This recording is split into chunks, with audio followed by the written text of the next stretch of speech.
Hi there, my name's Jamie Keane, I'm the lead game designer on Far Cry 3, and this is Mark Thompson, I'm the level design director. So what we're going to show you today is we're going to show you a run through. So you find yourself to begin with in Amanaki village. Now this is one of the hubs in the game.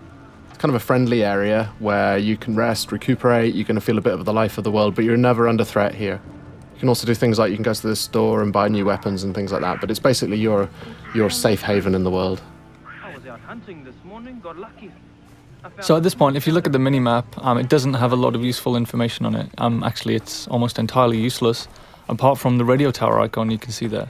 Whenever you get to a new area of the world, the map will look like this. So the first thing you need to do is find the nearest radio tower, which is generally a visible landmark on the horizon. And then you need to head up there and take off the GPS scrambling device, which Vas and his pirates have put there. So they're always going to be pretty much in high places in the world, areas that you're going to find easy to see. We wanted to make it a slightly different challenge to the rest of the gameplay. A lot of the gameplay in the world is combat oriented, whereas this we wanted to make much more of a kind of a jumping puzzle. This one's the first one that you come across in the world, so it's a really light challenge, but later on in the world it's going to become a little more tricky.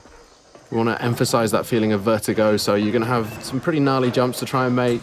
You're going to hear the wind kind of rattling through this thing, you're going to hear it creaking.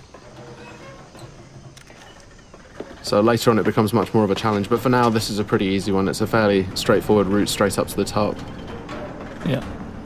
But, I mean, the level designers did get a little bit mean with the later ones.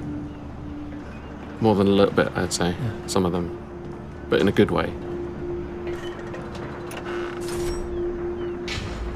It's a good job they don't do anything like put their names in the credits so everybody knows who they are. You can't find people on the internet like that anymore. No. Alright, so you can see a bit of the size of the scale of the world. We're showing about 1/20th of the world in this demo, so you can just take a little bit of a look around and you can see the kind of the overall scope of the game as a whole. Everything you can see in the world you can get to at any time, and you can explore, and when you get there the world will reward you for doing so. It'll be fun. With these reveal sequences, we want to show you a little bit of the world, some sort of suggestions on areas where you can go to explore afterwards.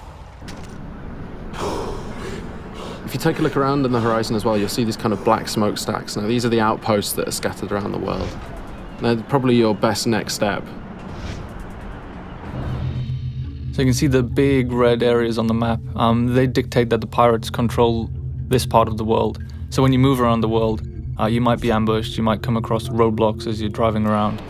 But what you can do is, if you head to the outpost, you can actually take it back and claim this part of the island as your own, well, as yours along with the rebels, the Rakyat. So gradually as you move through the world, you end up kind of cleaning the map. And taking it back for the locals, which in turn makes life easier for you as you move around. Right, so we spotted a couple of goats. So we're going to kill the goats with extreme prejudice. It was quite unfriendly, I thought.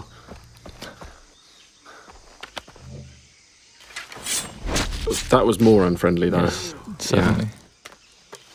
All right, so we skinned the goat, so now we've got a skin from the goat, so we can use that to craft. This is the crafting menu, and in here you can see all the different things that you can use animal skins to craft.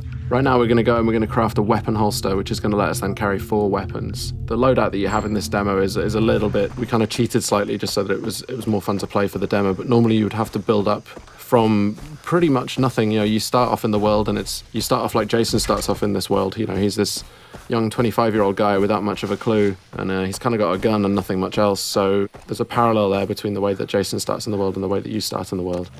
Again, the locals need the help of a plucky young hero. Jason hears the call of duty and sees an opportunity for a Medal of Honor, so he heads out into the battlefield to try and resolve the crisis in uncharted territory. And it's kind of the borderland between a serious... All right, so we're here at the outpost now.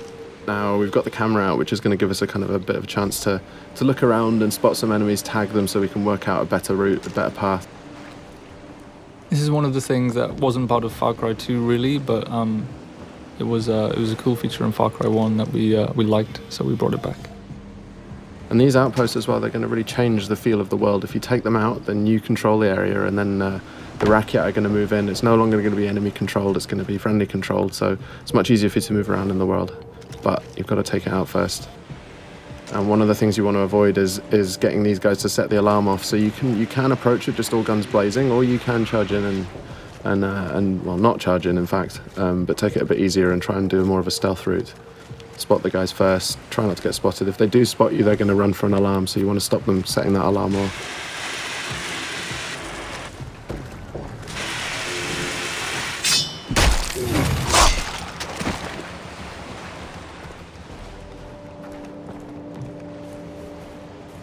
Alright, so we're trying to do a bit more of a stealth route here. Got to be a bit careful. That white line you can see there is a detection meter. If that fills up, they're going to spot you and then combat's going to start. So I've used a rock there to distract that guy. So he's going to go and check that out. And in the meantime, we can go off and head off around here and do a death from above. Okay, so he's now alerted. So these guys, you can see he's heading over for the alarm there. That's a good shot. A little too good, some might say. I'm gonna get you alive. Alright, so it's all kicked off now because they can hear you. So this is the thing. I mean, once you do go weapons loud, the world reacts to it, and the world's going to come and find out and see what you're up to. And it's not just the guys in the outpost. If there are any patrols that are moving around the area, like boat patrols might come in from the ocean, or any guys driving along the roads nearby, they're going to hear gunfire, and they're all going to be attracted. Another good shot there, I think. If a little too good. Yeah. Could you just set the alarm? Through the guy. So we've got the quest on the board right nearby. We've also got this hunting quest down here. The other thing it's done is opened up a fast travel node. Now, fast travel is something we really wanted to get into the game so that you decide how you move around the island. Here we can see the weapon store. Just going to go and upgrade one of the weapons that you've got. But yeah, you can stock up on any ammo that you're missing. You can buy consumables like health packs and body armor. Mm-hmm. You can buy maps as well if you're interested in exploration. It's going to show you where all the different collectibles are. You can see where all the chests are. You can see where all the relics and all the lost letters and the memory cards are. Alright, so this is the weapon upgrade system. So each weapon has a different set of upgrades that you can use. Really good idea if you want to play more stealthily is to find a weapon that has a sound suppressor like this MP5 here. And you can also paint it pretty colours. Devilishly red. Devilishly red. Yes.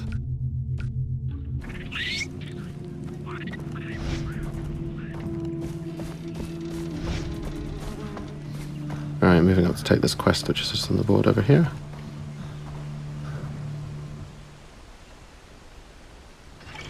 Dennis said that the jungle would speak to me. So the villagers in Amanaki have had some problems with local bears. They've been killing them, I guess. That's the problem they've had with them. They've been dying by bear. And the thing with these as well is we want to add a sort of a gameplay challenge as well. So it's not just going to be a question of getting in there and shooting them, however, but we want to add a little bit of a challenge in terms of the weapon that you can use. So this one, you've got to use a shotgun to take these bears out. You've also got to find out where the bears are. So you've got that 3D objective marker, sorry. You can use a knife as well. Oh yeah, you can use a knife too, yes. But, yeah. Knife versus bear. It's a bad life choice. Always a good choice, always a good decision. Alright, so we're coming up on the quest location now, so we've got to go and pick up a shotgun. And you can see on the minimap we've just dipped into a new undiscovered part of the world. So if we didn't want to go kill these bears, we could head off to that radio tower and unlock a new section of the map and unlock some new side quests and things to do. But right now we're going to go and shoot bears. In the face? No, well I decided not to go within the face because... That would be too efficient. It would be. But there we can see it. Alright, now, bears can take a lot of punishment and they pack a real punch, as you can see there. When you get hit by them, you really know about it. I've seen it go a lot worse than that. Definitely. Well, that's the thing, because you feel all confident because, you know, they're not closing very quickly and then suddenly knock you over. Yeah. All right, so we're into the cave now. And this is it's a whole new dimension, I guess, that we added to Far Cry, is lots of interior spaces. There's something that the tech couldn't do back in Far Cry 2, so it's something we added, so you'll have lots of... and it just adds lots of interesting avenues for exploration. Lots of cave networks, tunnels underground, old mines, old temples. And there's always something to do and find down there. It's true. And you have a flashlight as well, so you can see where you're going. Indeed. Adding other dimensions, really? Got to interplane our experiences. Yeah, I mean, physically and metaphysically. So we added hell and Linie. And Yeah. In the last area, we headed to the radio tower first so we could figure out the lay of the land and decide what to do next. But in this instance, we just sold the smokestack and headed straight for it. And there's no order that you need to do anything. No, I mean, you don't have to do any of these things if you don't want to. It's just going to make it more difficult to... Oh, I think I heard a tiger. Ah, yes. That's kind of forced the hand on the stealth issue there a little bit, I think. Yes, a little too close to the outpost there. Explosive arrow. But they don't know quite where you are yet. They just heard the gunfire and they come and investigate. Oh, and this is the best explosive arrow ever. Great. I know I'll start a fire. So you can see there we used a few different types of arrowhead. They're actually craftable items. So you're not just stuck with the bow is a super cool stealth weapon for long range kills. But you can also go craft fire tips and explosive tips. So you can be more versatile at long range. But it still stays